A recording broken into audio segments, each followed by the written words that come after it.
Hey there, anime fan. I'm reviewing Sailor Moon Crystal Episode 3, Sailor Mars. The story begins with Serena just randomly following Ray home one day after school. Why, meatball head? Meanwhile, buses are disappearing along with their hapless passengers. Nah, if only they would have owned a car, this wouldn't happen. And Ray's lost a little moppet friend of hers to the sheer evil of public transportation.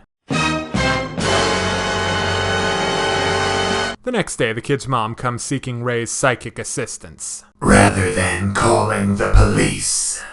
Actually, Ray points that out. And Mom of the Year gets all conspiracy happy until Usagi shows up. By then, Ray's had just about enough and kicks the whole lot of them out. But when she gets visions of Serena's horrible doom, she sensibly stays out of Fate's way and goes to get a discount sushi platter.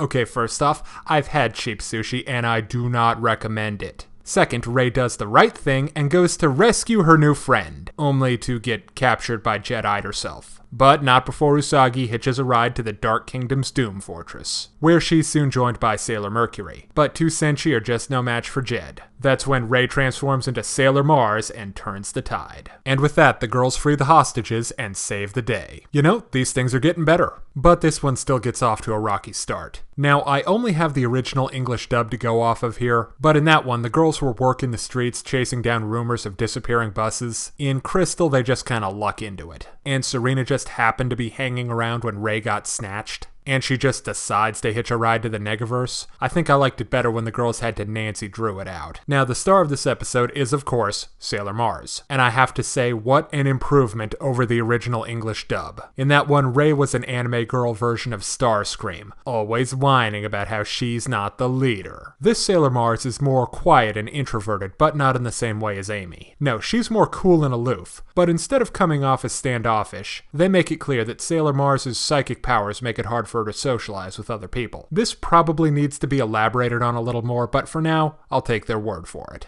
Mars also shines in the episode's action scene. Her trademark pyrotechnics are in full effect. But instead of just one fireball, Mars makes the entire room burst into flames. This is definitely the best action scene of the show so far. Like that's hard. All three scouts use their superpowers in combination, but they still fight like Terminators, just blasting away without being light on their feet. Which would be an interesting choice, but I can't help but feel that it's just to save on the animation budget. Outside of combat, all three Senshi do their particular thing.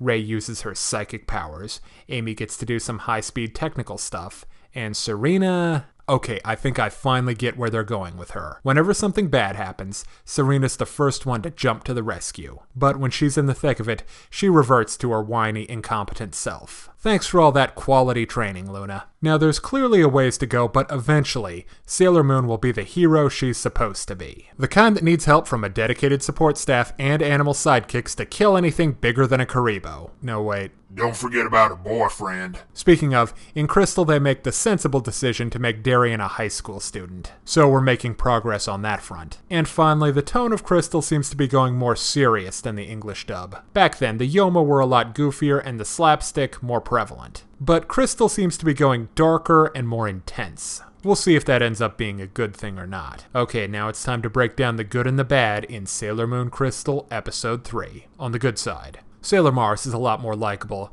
than her previous anime counterpart. All three girls get to do at least something, and the action is improving. On the other hand, the action isn't what I would call great, and the episode's setup isn't as clever as it should have been. So I give Sailor Moon Crystal Episode 3 a 3.5 out of 5. If you're interested in more reviews of anime, movies, TV shows, comic books, or video games, check out my channel on YouTube at StupidPrivate913, or find me on Facebook for video updates and more. Thanks for watching. Hey kids, today's show is brought to you by the letter 4 and the number potato! I'm a stupid private.